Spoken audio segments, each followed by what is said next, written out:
अस्सलामु अलैकुम वरहमतुल्लाहि वबरकातुहू। आप देख रहे हैं एच एंटरटेनमेंट, जिसमें आपको आज कुछ भेड़ और बकरियां दिखाई दे रही हैं जो ग्रेसिंग के लिए जा रही हैं।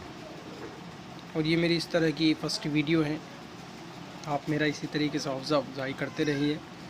मुझे बकरों का शौक़ है, लेकिन मैं किसी कारण अभी अपने पास पाल नहीं सकता हूँ। आप लोगों से दरख्वास्त है, आप मेरे लिए दुआ करें।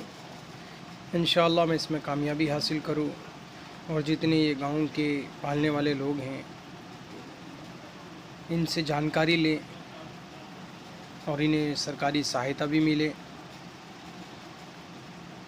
और वक्त वक्त पर जिस तरीके से इनकी बकरियां बीमार भी पड़ जाती होंगी, इन्हें ट्रीटमेंट की ज़रूरत पड़ती है। इनकी नेक्स्ट वीडियो इंशाअल्लाह पूरा दौरा करेंगे हम। आप जो है एच एंटरटेनमेंट देख रहे हैं, आप सब्सक्राइब कीजिए, शेयर कीजिए और ज़्यादा से ज़्यादा लाइक कीजिए। खुदा हाफिज़।